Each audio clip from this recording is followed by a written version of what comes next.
Hey, everybody. It's Michelle, and I am completely cup runneth over with joy because today I get to announce that Chasing the Swallow, Truth, Science, and Hope for Pediatric Feeding and Swallowing Disorders is 100% done and in publication, and you can check out your copy on Amazon. And the best part, if that book moves you, if it grows your evidence-based triangle to engage in interprofessional practice, to do the root cause analysis to why the child is presenting with the PFD, to then engage with the team to get that child to a point of healing so that the real growth can begin, then y'all check out speechtherapypd.com because they are gracious enough to entertain all of these amazing, joyful ideas. And they're currently carrying the book for 13.5 ASHA CEUs. So thank you for being a part of the First Bite journey that led to Chasing the Swallow. And be sure to check out speechtherapypd.com for the 13.5 ASHA CEUs that accompany it. Happy learning.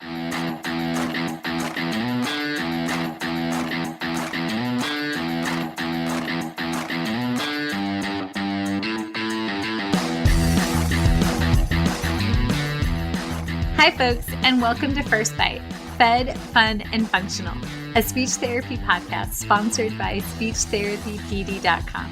I am your host on this nerd venture, Michelle Dawson, MS, CCC, SLP, CLC, the All Things Peds SLP. I am a colleague in the trenches of home health early intervention right there with you. I run my own private practice, Heartwood Speech Therapy, here in Coletown, South Carolina, and I guest lecture nationwide on best practices for early intervention for the medically complex and fragile child. First Bite's mission is short and sweet, to bring light, hope, knowledge, and joy to the pediatric clinician, parent, or advocate. By way of a nerdy conversation, so there's plenty of laughter too. In this podcast, we cover everything from AAC to breastfeeding, ethics on how to run a private practice, pediatric dysphagia to clinical supervision, and all other topics in the world of pediatric speech pathology. Our goal is to bring evidence-based practice straight to you by interviewing subject matter experts. To break down the communication barriers so that we can access the knowledge of their fields. Or, as a close friend says, to build the bridge. By bringing other professionals and experts in our field together, we hope to spark advocacy, joy, and passion for continuing to grow and advance care for our little ones. Every fourth episode, I join in. I'm Erin Forward, MSP, CCC, SLP, the Yankee by way of Rochester, New York transplant who actually inspired this journey. I bring a different perspective, that of a newish clinician with experience in early intervention, pediatric acute care, and nonprofit pediatric outpatient settings. So sit back, relax, and watch out for all our squirrels and enjoy this geeky gig brought to you by speechtherapypd.com.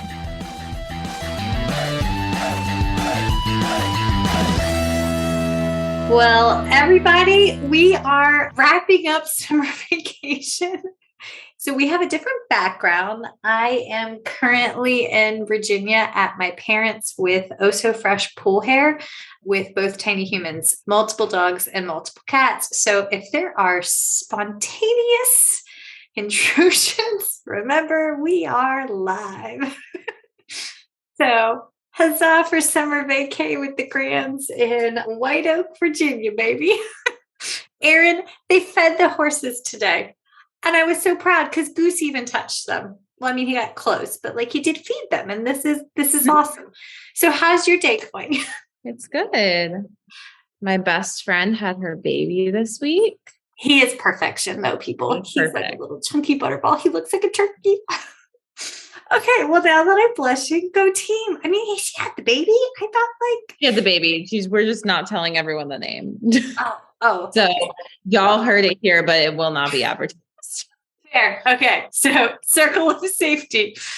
Okay, folks, before we get going into all of our lofty things that are about to occur, because we're going to focus on private practice triaging and kind of like the how-to behind the scenes, just some action items that are upcoming next week. So on Friday, I think after this episode drops on the 19th, I'm doing a live 2-hour course on not being a silo clinician for private practice folks. Erin, do you remember offhand when your live course is coming out?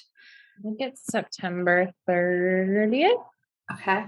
So Erin's doing a live course then on interaction of play and relation and PFD, and it highlights Medically complex children. Yes. And it highlights all of the strengths that she has. Also, what else? I'm speaking at OSPEAK in October, just outside of Cleveland. I think it's like an hour and a half west of Cleveland. So Erin and I have all of this in the link tree, and we'll be at ASHA. So come visit us at ASHA, because Speech Therapy PD will have a booth. I wish we could sneak Cola Kitty into the Airbnb because I would like to cuddle with her. She won't take treats. And she also will not eat store brand cat food because she's a princess. Even if it's wet food, she refuses it. So I had to get her these like kind of gross, but they're like squeezable pouches that just have like, it's like creamy, but it's like chickeny.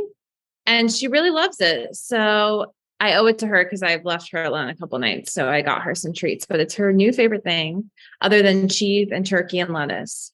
So, and lettuce. But cheese cost me a lot of money. She's really high maintenance. I tried to get her Publix brand chicken food and she won't eat it. Refuses it. Yeah. I mean, oh my God, I love that cat. Okay. All right, folks, that's kind of what's new with us. All right. So if you're joining in, we have a lot to cover today. And this is a topic that Erin and I kind of we field a lot of questions, especially at our jobs, about private practice management, right? Please know that we don't have the time or energy to serve in the capacity as managers because we'd rather treat we're clinicians first. But because of the advocacy and the volunteerism, I mean, Erin's the South Carolina lead on the BabyNet team for SCISHA. So that's the BabyNet is the state early intervention system. And so Erin leads the committee for how to advocate and for changes at the state level. So even though we don't serve in managerial roles, all of the stuff that we do behind the scenes, we field the questions and we end up helping the managers do those little details because we're just nerdy and we're passionate and we want to make sure things are done ethical and that they're done right. So as this episode was an outgrowth of a lot of conversations that we've been having about troubleshooting and mentorship and, hey, I see this and we field this. And so we've decided just to sit still and to turn it into an episode. So here we go. We're going to cover a lot. We're going to cover triaging and we're going to cover ethically doing comprehensive evals and then go into goal writing. But I want to preface this really quickly with what are resources to actually set up a private practice? Because that's key. If at some point in time, if you're in private practice long enough, you want to do your own private practice. I mean, I know that I did. And I did it until I got sick and tired of arguing with insurance companies and micromanaging details. And now I don't want to do practice management. I just want to treat, right? So there are some really good resources. I'm going to drop one of my favorites in a chat box. It is called the American Academy of Private Practice in Speech Language Pathology and Audiology. So if you are thinking about opening up your own private practice, I would recommend that you join this association. They legit have possibly one of the worst acronyms in the history of acronyms, AAPPSPA.org. But If you're a member of this association, you get free legal advice and counsel once a year. They have examples of patient intake documents. They have examples of HIPAA documents. They have examples of contracts to give to either a 1099 employee or a W-2 employee. They have an annual convention where they talk about how to expand and grow your business, and even recommendations on what type of EMR systems to use. And that's included. I mean, you have to pay to go to the conference, but most of those things are included in your annual dues membership. And so I do highly recommend that if you are thinking about creating your own, reach out to that source. And then the other page that I want to share really quick is ASHA has really, since I started mine 8 years ago, ASHA has way outdone themselves with their own private practice page. And there's a plethora of resources there, as well as how to create a brand, how to create your image, how to write a mission statement, how to write simple contracts, and the simple how-to behind the scenes. But what I like is that they've also have a couple of CEU courses that you can take where their legal counsel has volunteered time they have like a course book. And I took the 2-hour webinar, and then I also I purchased the course book, and their legal counsel has given them advice on how to draft these documents. I mean, yes, you have to pay for them, but they did a smashingly good job. So if you're looking at starting your own private practice, I would recommend those as really good resources for starting. So, Erin, any other thoughts? When you were looking at going into private practice, what swayed you? What made you think to do private practice? Because you've been, NICU, home health, I'm in a little bit of a different situation because we're a nonprofit. So we navigate things a little bit differently. Basically a private practice, we just have different rules. I started our in-home program, so I had to navigate a lot of that, but I had your support. I know that the independent clinician, she will put out some free resources to help. And she has her own course that is pretty expensive, but she has a lot of resources that are very helpful if it's something you really, really want to invest in. She's done a lot of that work for you as well, which is really cool. I think if you're looking into working in private practice, making sure you're asking those questions of ethically, how they navigate your contract, how they navigate scheduling. Unfortunately, some of those things you don't realize until you get into the actual private practice. And we're all learning, and we all don't know everything. Michelle and I have learned a lot because we're involved in SCISHA and the organizations that we're involved in. So like Michelle said, I answer a lot of questions because I know a lot about billing. I know what codes pay what. I know what codes we're supposed to bill for feeding because I ask those questions. But making sure you're somewhere where they're willing to do better once they know better is the best advice, because some people are really good with this, with what they've been doing forever and want to keep doing that. And that's not always how life works, and our field is always changing. So asking, I always say when I interviewed for the company I work for now, I asked how comfortable they were with change, because you're not comfortable with change, then kind of a problem, especially if you're a private practice owner, because you got to be willing to shift. Mm-hmm. Okay. So down in the corner, I put in links to everything that we've rattled off already. And one of them is a link to the ASHA Super Bill. You'll have to actually pick the template for speech pathologists, because there's a PDF for audiologists as well. So depending on how you are set up, your referrals are going to come in, but you may even have to start out with simply obtaining your referrals, right? So when Erin came on and she started switching over and adding in that home health piece, there was marketing, there was outreach to physicians, and some of her families who had more complex kids just said, hey, we want to switch to in-homes. I stop right there. When we say in-homes, we're not going to deep dive into the survival that was home health therapy during the pandemic, because that's just I am emotionally unprepared to go there today after having spent 40 minutes in the pool with my children like an hour ago. So like, we're gonna pretend that whole thing just didn't happen in this moment. Just move forward. Fair.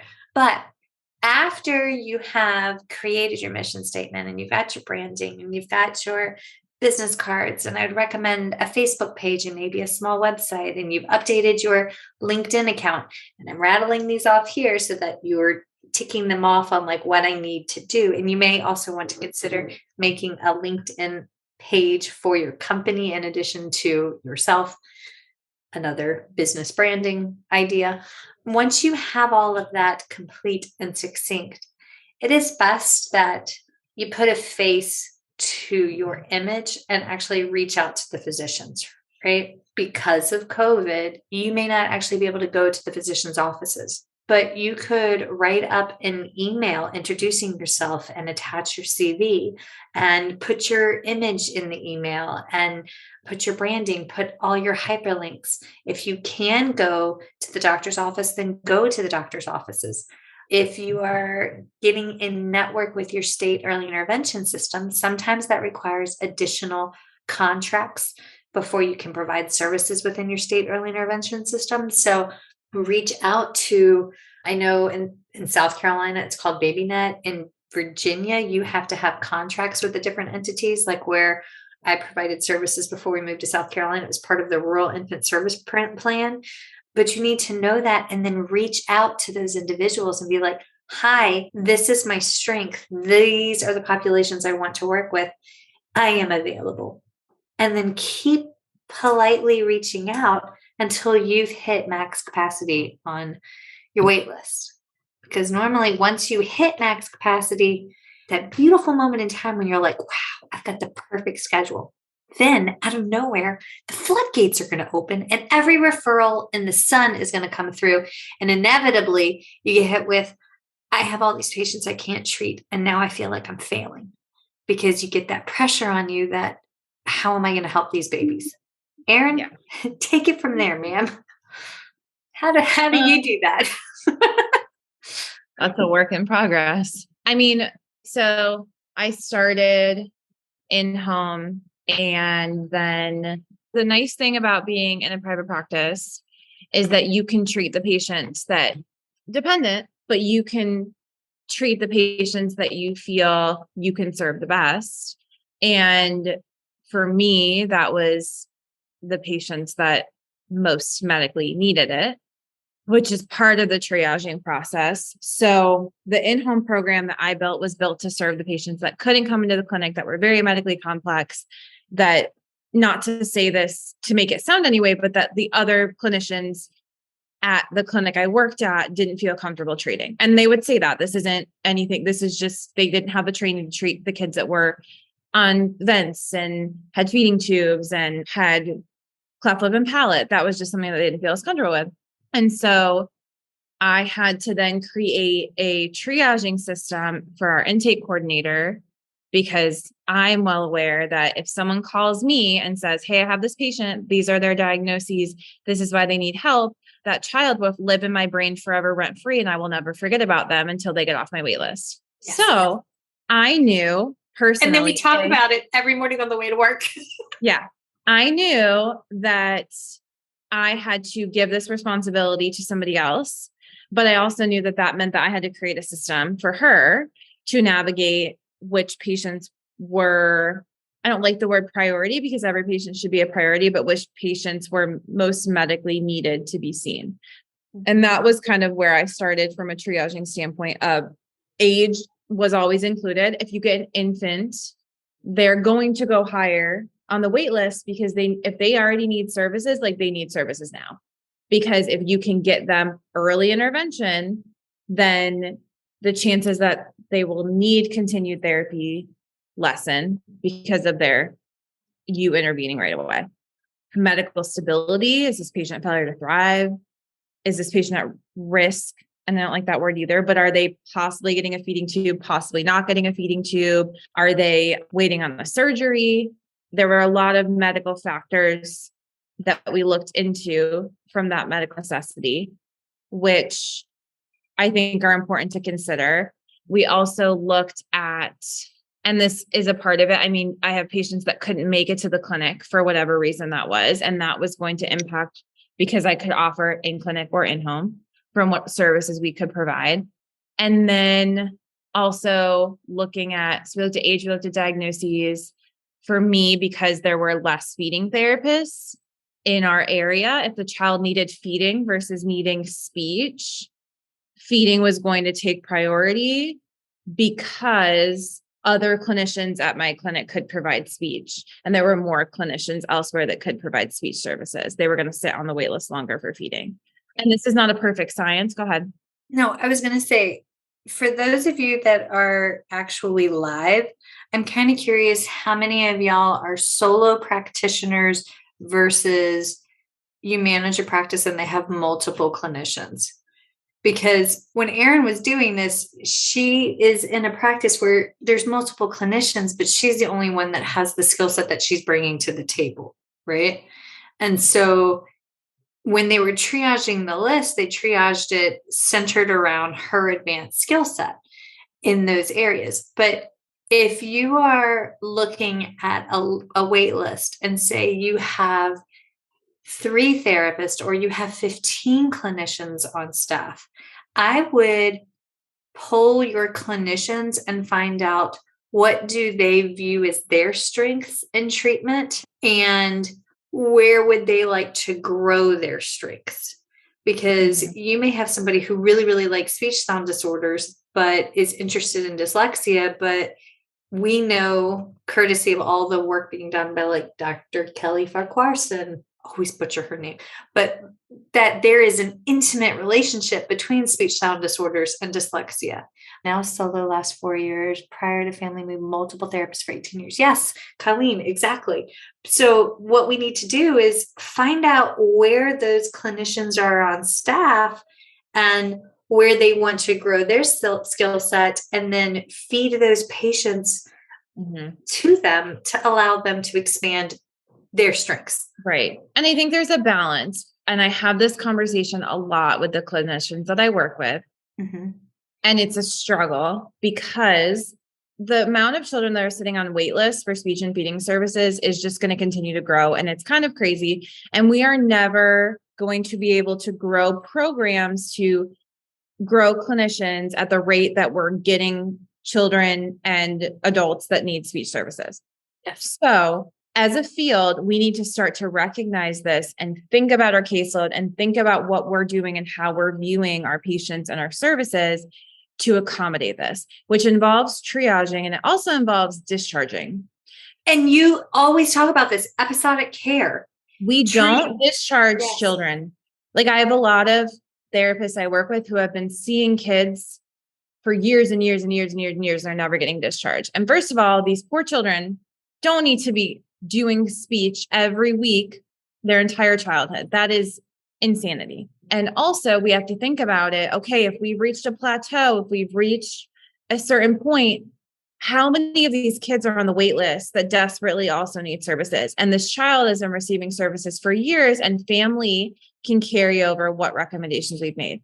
So I encourage you to think about episodic care to A, allow you to see more kids, B, allow parents and caregivers to feel more comfortable. Because I think when you say, okay, I'm going to see you for this amount of time and then I'm going to give you a break, it kind of forces the caregiver to take more responsibility.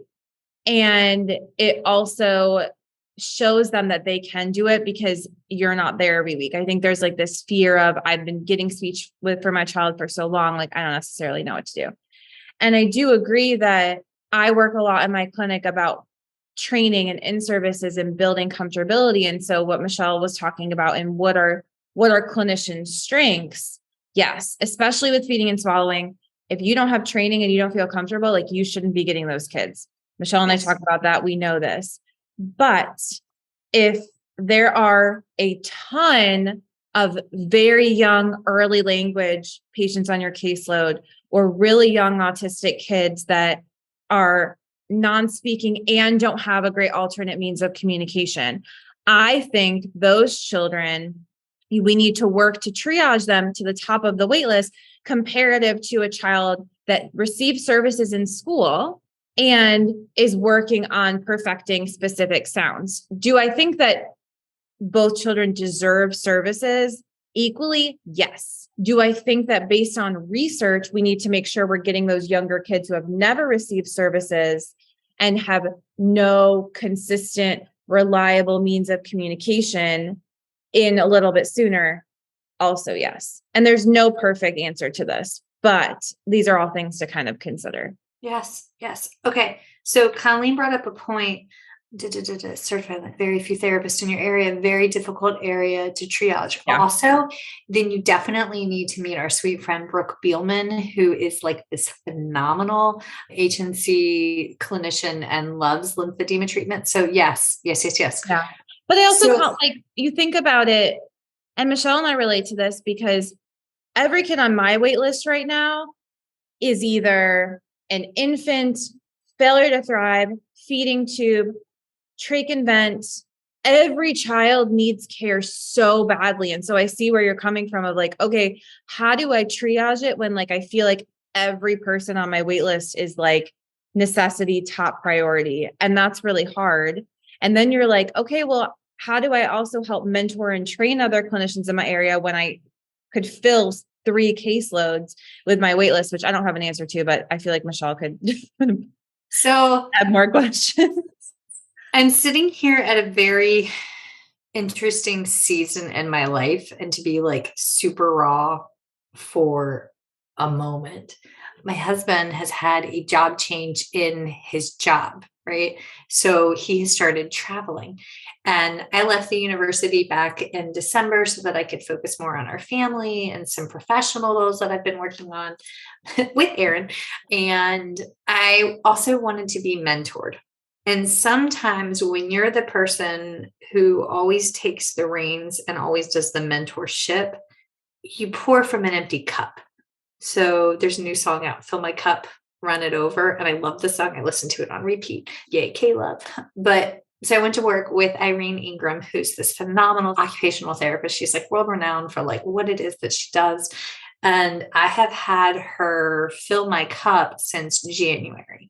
And then that fabulous Mr. Dawson had a job change. And so I had to resign. I was still driving an hour and 15 minutes one way to work 3 days a week, just so that I could learn and grow.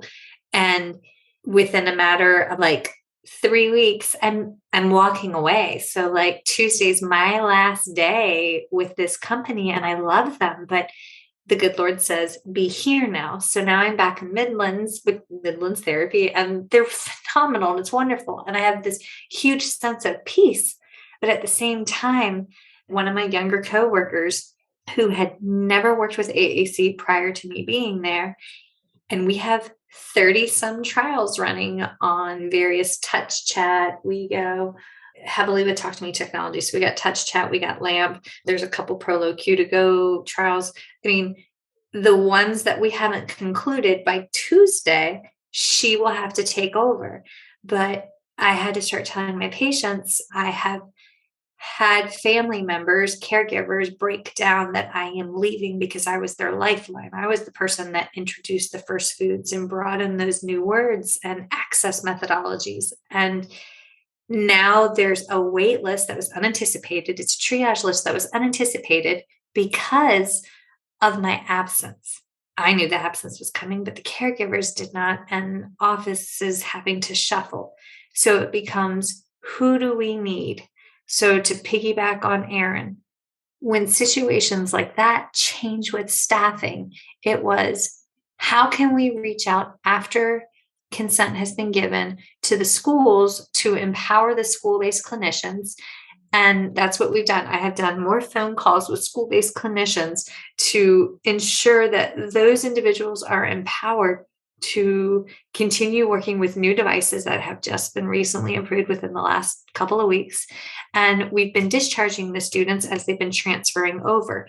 And it was the ethical decision to make because I have set the receiving clinicians for success, right? So age, medical fragility, the duration that they've been, consideration of clinical area of expertise. And if they don't have clinical expertise, then we need to move here, here, and here. And also the power to say no. I am not the right therapist, or no, I know your child needs services, but Erin can tell you we've had waitlist of in excess of 6 to 9 months. I mean, when I had my private practice, my wait list would be a year. And I would just say, I'm sorry, I can't get to you. Please reach out here. Please pursue teletherapy here, because it was not a viable option.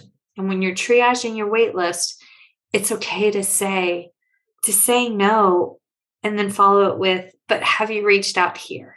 And if you can't do that, then hire someone who can. Because if you're a bleeding heart and a softie, like Erin and myself, having somebody else in the office that are like, no, we can't do that right now.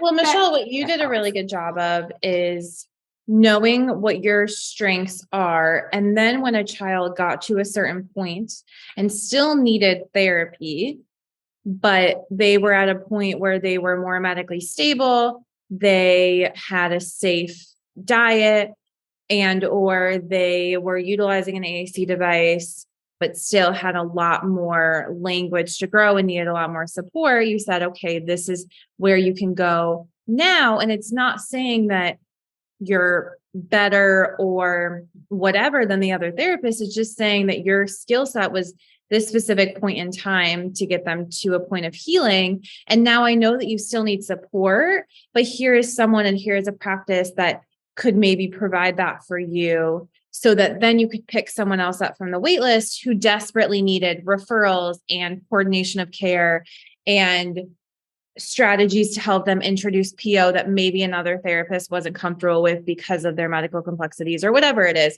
And again, if you tried to send me a kid that needed articulation therapy or phonology or literacy, I am not the therapist for you. Someone is way more advanced and can do a much better job at that.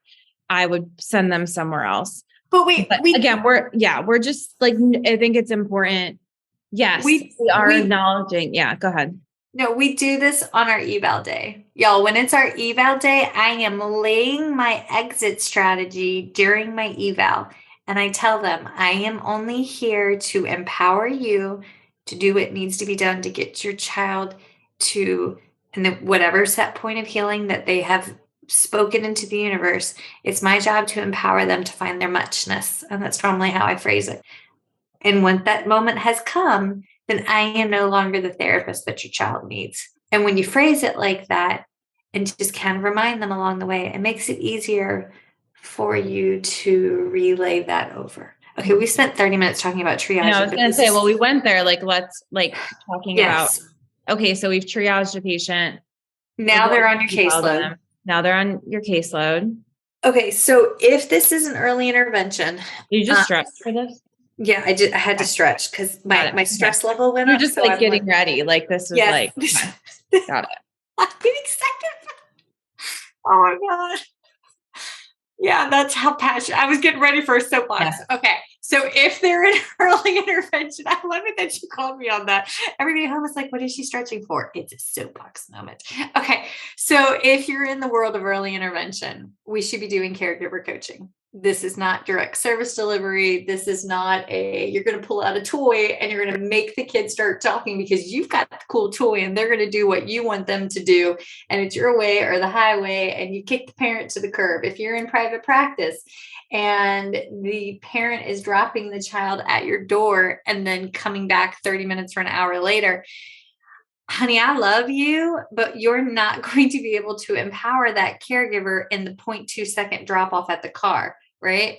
So if we look at the research and talk about empowering in an hour, my favorite resource is the family guided routines-based interview and intervention that is done. And I'll drop the website, but it's out of Florida. They have that one and it's been replicated and expanded. Thank you, Dr. Burns. She introduced this information to me. And this is done within the Department of Defense for children that go through Department of Defense, like if their parents are DOD and they're stationed away.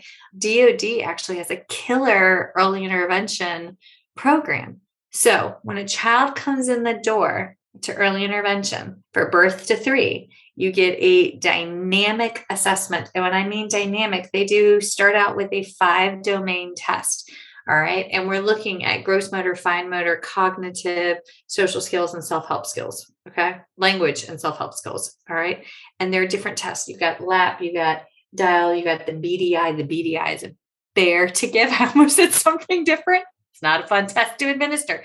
Then after that assessment has been completed, the different disciplines complete their assessments. Speech comes in. And when we give a dynamic assessment, you are not labeling a child with a language disorder based upon one assessment. And God help you if we're using the PLS-5, because if we look at the literature on the PLS-5, what we know is that test does not meet bare minimum requirements for specificity, sensitivity, and validity. Okay. What they did when they normed this test was they normed this test off of children with typical language, mild and severe, and they skipped the moderate, and it inflated the standard test scores up one entire standard deviation. The bell curve went whoop.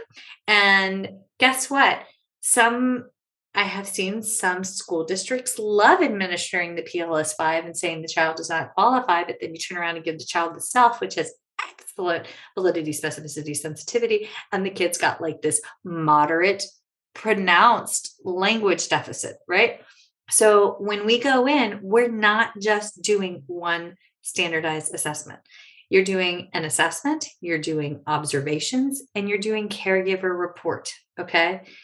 And are you getting on the floor and actually playing with this child and interacting with this child in their daily routines to actually see how this language delay disorder, their pediatric feeding disorder, how it interacts and it carries over, right? Like how does it really manifest in their day to day?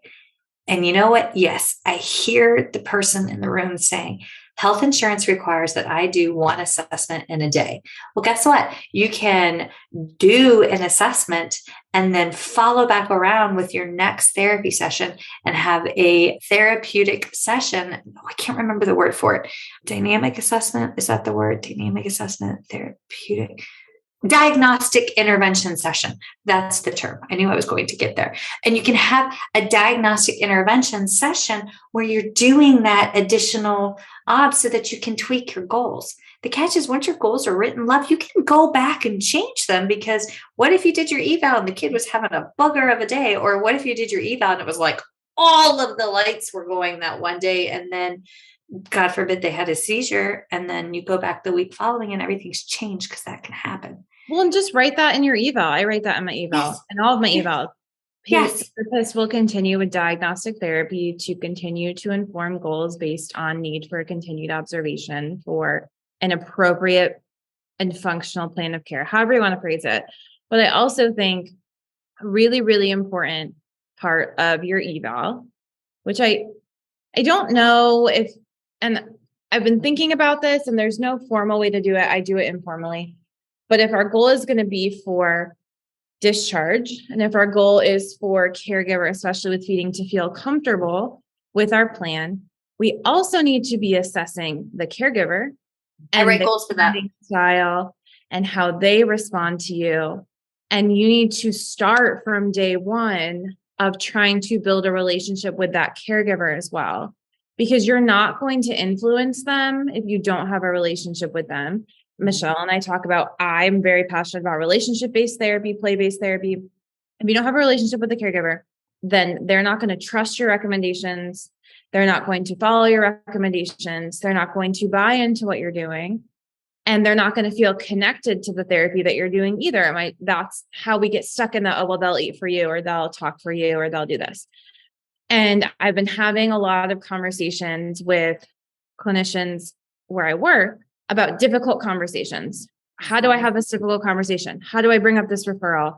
How do I talk to them about developmental peds? I'm having a hard time with them buying into the type of therapy I'm trying to do, or floor time or whatever.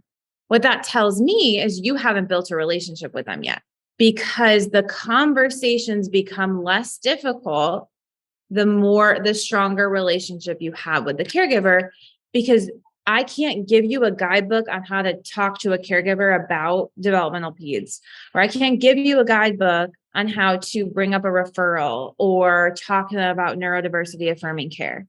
What I can tell you is that you need to build their trust from day one. And you may see a child and you may see eczema all over their body. And you may say, I know that they need to go to allergy. But if you come out the gate and you can tell this caregiver is nervous to even get to feeding therapy, like even getting them to come to see you was a hard road. They may not have the time. They might not have the energy. They may not have the money. They may not have the transportation to get to allergy. But if you build up their trust, chances are they're going to buy into it eventually.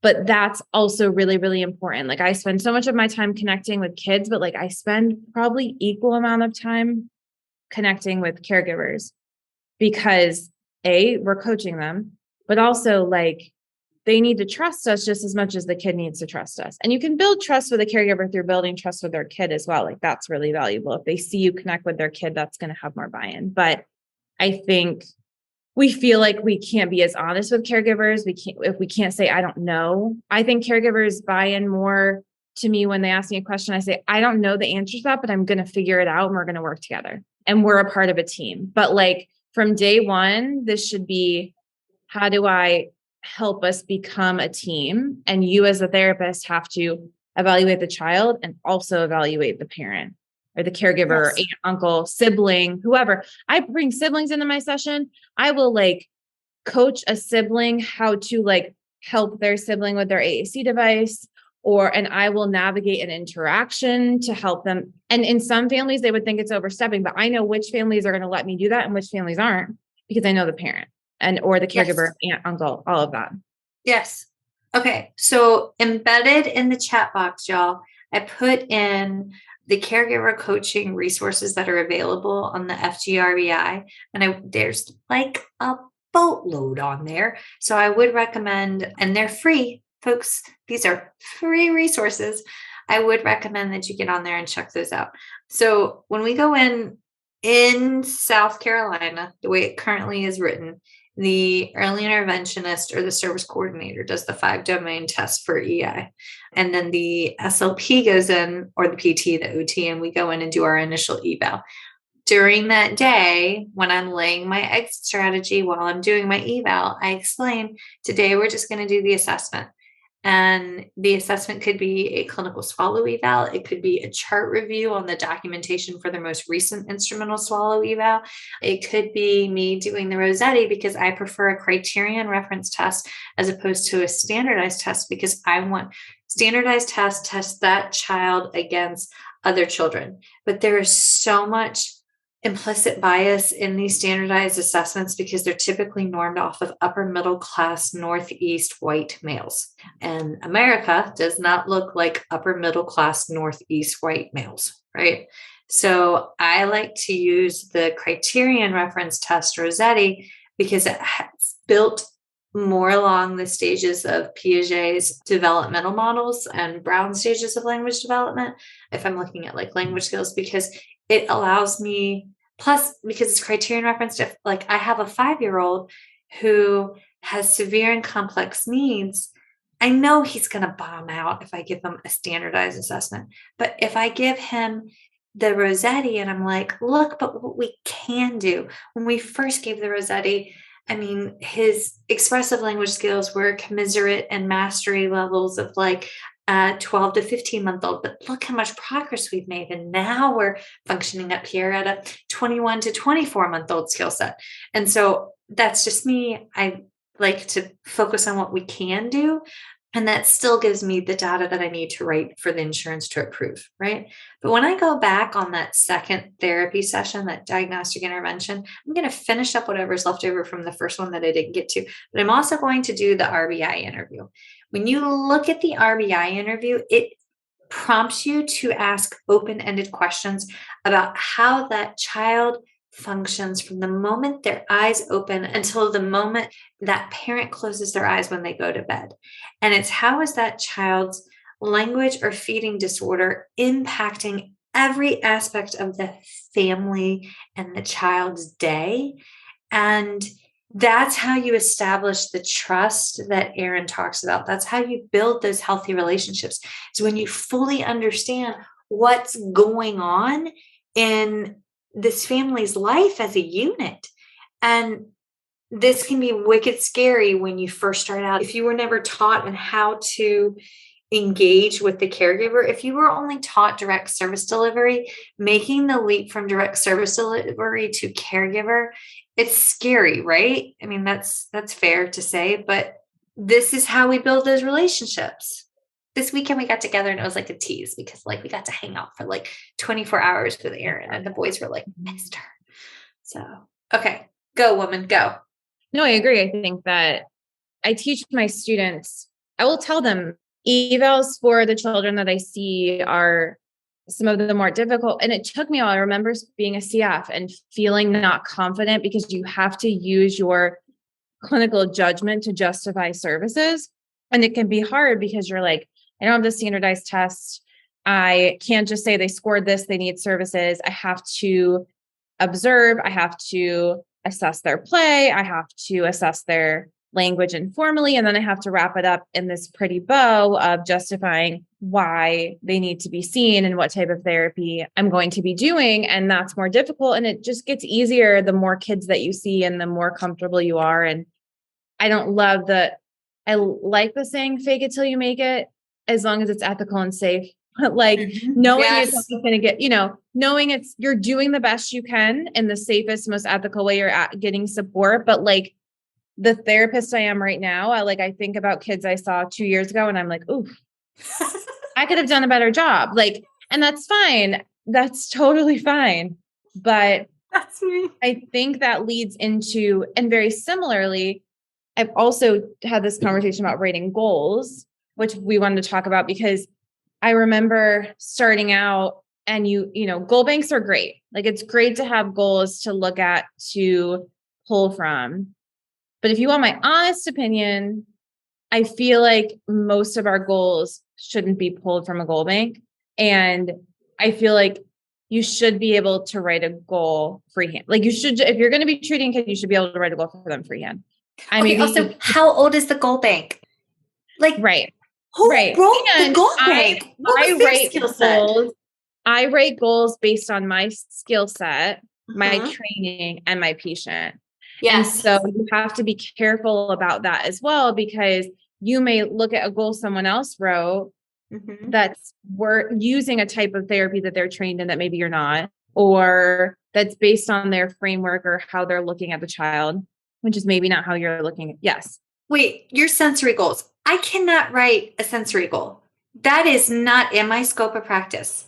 Okay, so we're supposed to adhere to our scope of practice. I do not have the trauma-informed courses that Erin has. I do not have the sensory training that Erin has. Therefore, it would be inappropriate and unethical for me to attempt to write a goal for regulation. I can look at a child and say, "Ooh, we are not regulated in this moment," and I'm not going to go to I can comment on it, but I'm not going to write a goal for that because and you also have to know what you're billing for. So when I write a goal that's based off of floor time, if I'm using a floor time strategy, I'll write a goal that's incorporating floor time concepts, also incorporating language. I'm always going to link it to communication, language, whatever, because that's what we're billing insurance for. And that's what we have to look at this framework. But I think when you start with goals, going back to caregiver, you need to ask, depending on how old the child is, ask the child. I also will say this, it's very hard in an eval because you're asking the caregiver all these questions about this child and you're diving in their history. But I don't care how old the child is. I don't care what their cognitive level is. I will bring the child into the conversation and ask them questions as well, or acknowledge them, because I don't want them to ever feel like people are just talking about them when they're in front of them all the time, because this happens to them and they may not know what you're saying, but they can tell by the tone of your voice that you're talking about them. And so that's really, really important to just be cognizant of, because our patients know that. And so asking them what their goals are, or even like talking to them about what your goal is and viewing their reaction to it, just helping them feel involved. But I want to know first, like what the caregiver's like big goal is for them. And sometimes you'll ask them that and it might start with like, oh, I want them to talk, or, oh, I want them to be able to tell me what they want.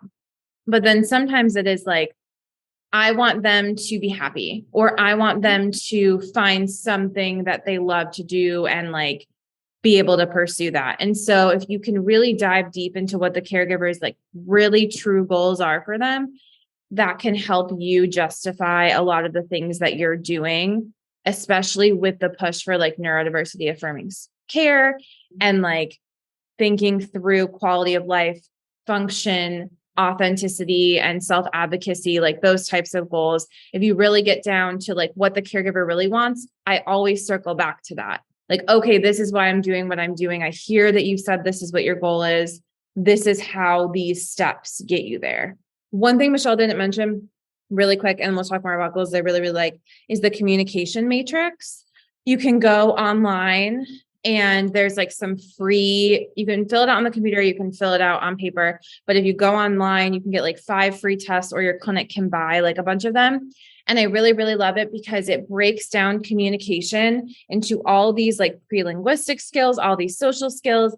And so it shows parents, especially for our non-speaking kids, like, look at all of these components that are necessary to be able to communicate verbally, if that's your goal, because most of the time that's a parent's goal, which is totally valid because that is how they're expecting their child to communicate when they're born. But also it allows parents of children that are non-speaking to say, look at all the things that they're doing. Look at all the ways that they're communicating. And here's a picture, because we know dads like love a graphic, love a chart. Those parents that like to see it. Like you can be like, look at all these things they're doing. So anyway, that's a really, really good thing to use for language. But goal-wise, I don't write a lot of goals at first. I think that's something that like some people get in trouble. Like I'll read an eval and it's like 500 goals. And you're like, what? It's impossible. How? Okay. So big picture, pull out, then go back. When we're in grad school, we're taught to write SMART goals. Everything has to be quantifiable, measurable, and you're going to take data the entire freaking session. I challenge you to do an early intervention session with a clipboard and a pen, and let me know how that's going to work out for you, friend, because you're going to get stabbed and the pen's going to get tossed somewhere or your clipboard's going to die, okay? On that note, please take a class by Carrie Ebert, Carrie with the C, because she is phenomenal. We've had her on the podcast a couple times. Like she does a whole thing on goal writing and it's just great. But yes, I understand you may do a standardized assessment and it revealed that the child needs to work on 15 different areas. Don't write 15 different goals. Your goals are supposed to be written in early intervention for billing insurance every 90 days. Every 90 days, we have to do, every 3 months, we have to do a new plan of care. If you write 15 goals, then you have to chart on that. So write the handful of goals that you're going to meet within 3 months. Okay. I'm sorry. I got like. No, but I do think like I get frustrated. And I also think going off of the diagnostic therapy, like do your initial eval, write a couple goals, and you can always add them. Because what ends up happening, especially if you work in a clinic with a lot of therapists, our clinic, like if where I am at the point with my caseload, like I'm only going to eval a kid if I'm going to start seeing them. But if you're at a clinic, our clinic, typically like someone will eval a child, it doesn't necessarily mean that they're going on that person's caseload. So you're writing these goals based on what you think the therapist might be working on. Also, our wait lists are a really long time. Are these goals going to be legitimate for them and appropriate in 6 months or 3 months when they're off the wait list? So thinking about that, but especially for feeding, like I'll write like 2-3 goals and start out with that and then add based on what I'm learning about the child. And I remember one of my coworkers was like, you only have 2 goals right now. Is insurance going to be okay with that? And I'm like, yeah, it's going to be fine. I'm going to add more goals, but instead of like taking all these goals, more goals doesn't mean better. And I think we have to remember that, like what is important to the child. And also instead of, I need standardized tests and I need goals from the standardized tests, which don't even get me started on that. We do not write goals to the test. I know people that still do it all the time, but instead of standardized tests, write goals based on the test. Think about assessment. I really hope I still get on this train because I feel like I'm losing it. And then goals that are like both functional for the child. I had a really, really good point. I don't think it's really going to hit quite the way that it was in my brain before, but World Health Organization, functional language, functional feeding within the framework of their daily routines for optimal outcomes. Yeah, and you will not find that on a test. Another nugget. Wait, okay. You think, and I'm going to give the link. No, I have it. Okay, you got it. Okay. Instead of just like standardized tests and goals, you have to think about your treatment approach also. So like what I will really include in my plan of care is like, okay, I'll be utilizing child-led therapy based on building their functional, emotional developmental capacities based on this strategy. And then I might also input there, like therapist is trained in sensory, which helps them build on those strategies to build regulation and language, whatever. That's based on my specific training. I'm not rating goals for sensory integration. I don't have the official sensory integration training yet because it's a lot of courses, but also that's not language. But what I will put in my plan of care is like, these are the strategies I'm using right now. This is what I'm implementing in my sessions. I may not be writing goals for all of these things, but I will be commenting on them throughout the time I'm working with this child. And then look at these goals of like, okay, this is how we're measuring our progress. Mm-hmm. Mm-hmm. Those don't have to be what strategies you're using, but really think about your overall goal and your overall approach for this child and put those in your plan of care and put the research behind it. And that's also what insurance is going to be looking for, not just, did I write 10 goals and take data on all of them? Yes. Okay. So within the framework of early intervention, we have to chart parent caregiver involvement, right? So I always write a goal. And when I use early intervention, I'll even write this for my kids that are up to like 5 and 6, because we're still engaging in caregiver empowerment. So I will say patient's family will verbalize comprehension, or I'll say patient's family will return demonstration of therapeutic interventions with, I don't know, whatever % accuracy, right? Or like however many strategies for 3 consecutive speech therapy sessions. So if I've got a child and I'm working on pacing, or if I have a child and I'm working on like, how do you properly hold them for like on a bottle? Or if I have a family and I have one little guy that the mom wants him to sit at the table, and I've gotten an eval and 1 treatment session in with this kid. And we're working on improving their relationship. And if she sets the request, hey, I want you to sit with me, and he falls out because we're an older child, I'm like, okay, if you've set the request, then how can we make it positive experience for him to come back to the table, right? So we troubleshoot that. And that's hard, but me just word vomiting and dictating a session and doing direct service delivery is not going to make this successful. So one of my goals, y'all, we're going 5 minutes over. One of my goals is how do they relay this back to me? How do I know that they're going to be successful? And one thing that I do use pretty regularly, I have parents film me in sessions. There's videos of me eating weird things all over the PD and Columbia Midlands region and doing therapy and acting silly because like they needed this.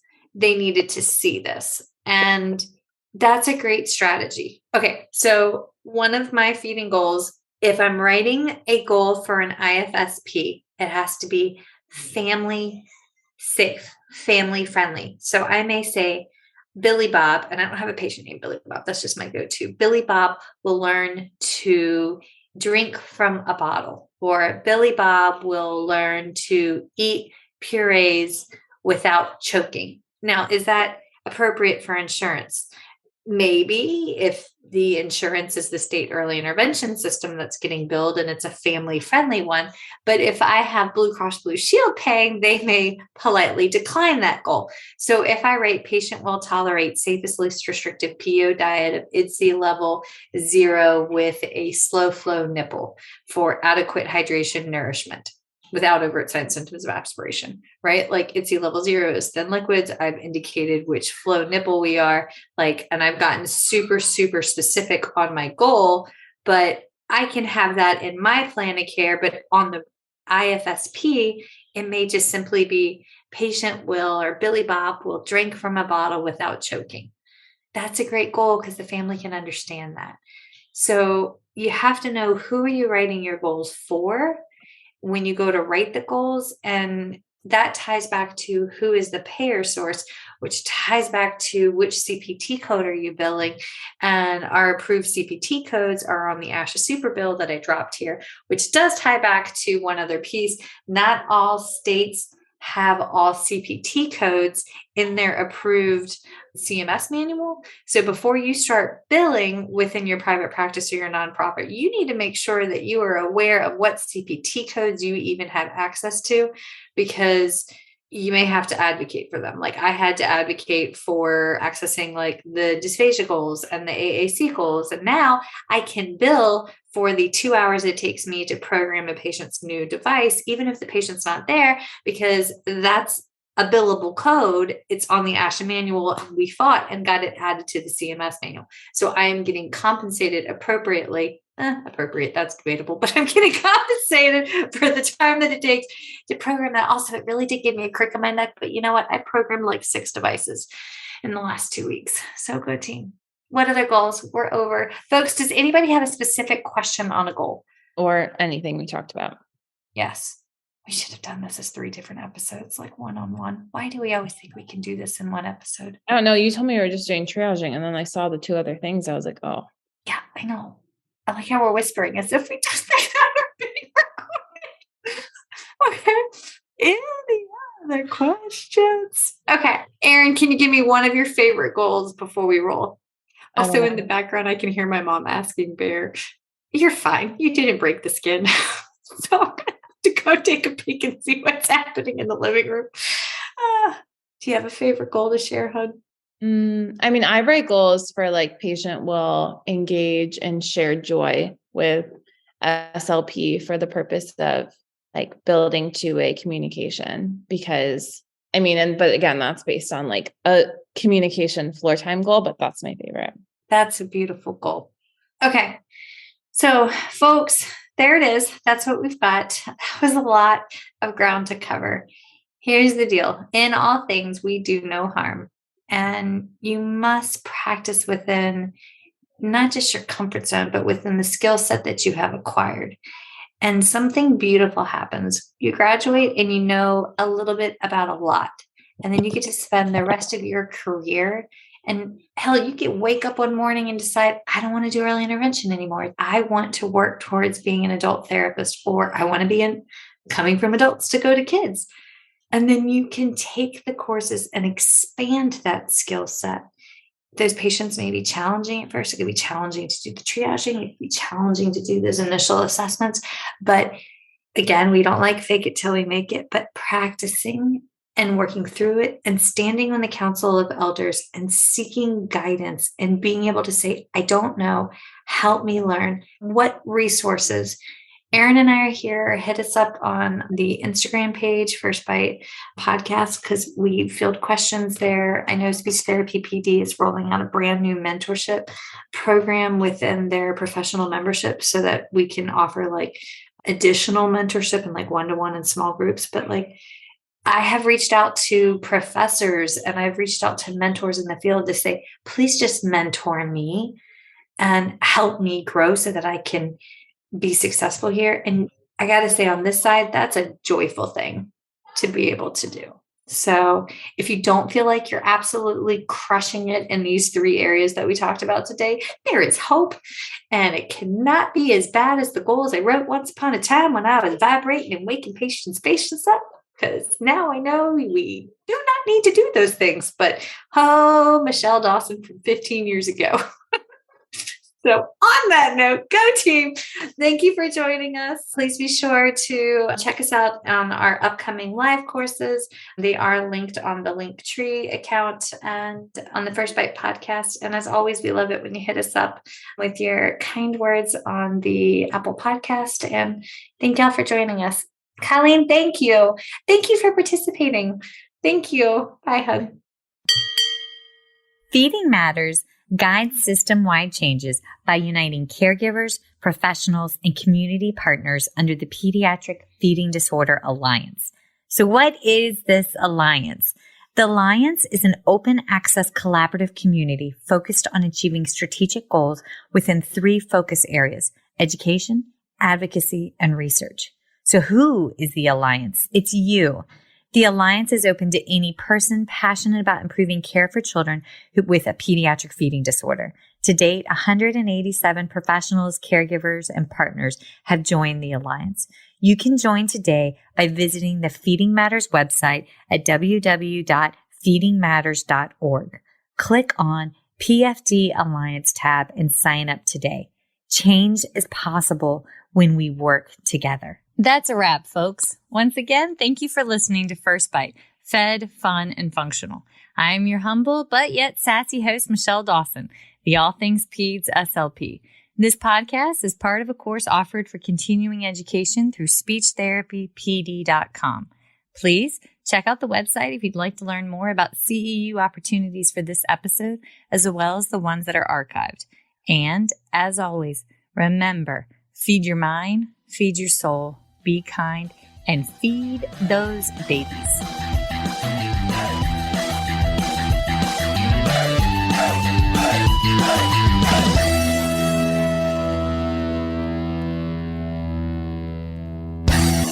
Hey, so it's Michelle Dawson here, and I need to lay out my disclosure statements.